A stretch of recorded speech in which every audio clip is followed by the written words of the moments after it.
አንተ ለምን ክላስ ውስጥ ትስቃለህ? ለምን እንደሳቅ ግጥም ጽፈህ ስጠኝ። አንተ ለምን ክላሱ ዝም ብለህ ተቀመጥክ? 1000 አረፍተ ነገር ተጠቅመህ አስረዳኝ። ጭንቅሎ እንዴት የመማሪያ ክፍላችንን ንጽህና እንጠብቃለን? ያ ወደ ትምህርት ቤት ባለመምጣት ነው። እሺ ለምን ሰዎች 4 አይነት የደም ግሩፕ አላቸው? ያው የወባ ትንኝ ስትነክሰን የተለያየ ፍሌቨር እንዲኖራት ነው። እሺ አሁን ወደ ዛሬው ትምህርት እንሂድ። ዛሬ የምንማረው ስለ ቴምፕሬቸር ነው። እስቲ ሁላችሁም ቴምፕሬቸር በሉ። ቴምፕሬቸር። ሁላችሁም ደብተራችሁን አውጥታችሁ መጻፍ ጀምሩ።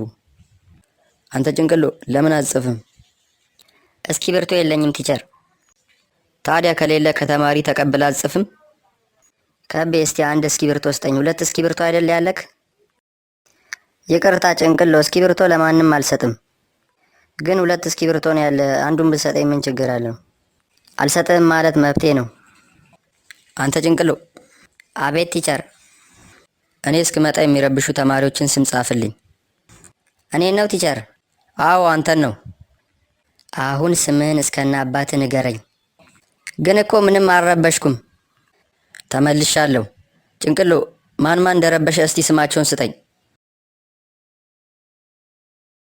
እንዴ ከቤ 14 ጊዜ ስትረብሽ ተይዛል። ናውጣ። እንዴ ቲቸር እኔ ምንም አላረኩም። አረ እኔ አልቻልኩትም። አንተ ከሄድክ በኋላ ክፍሉን በአንድ እግር እያቆመ ነበር። አሃ ነው። ናውጣ።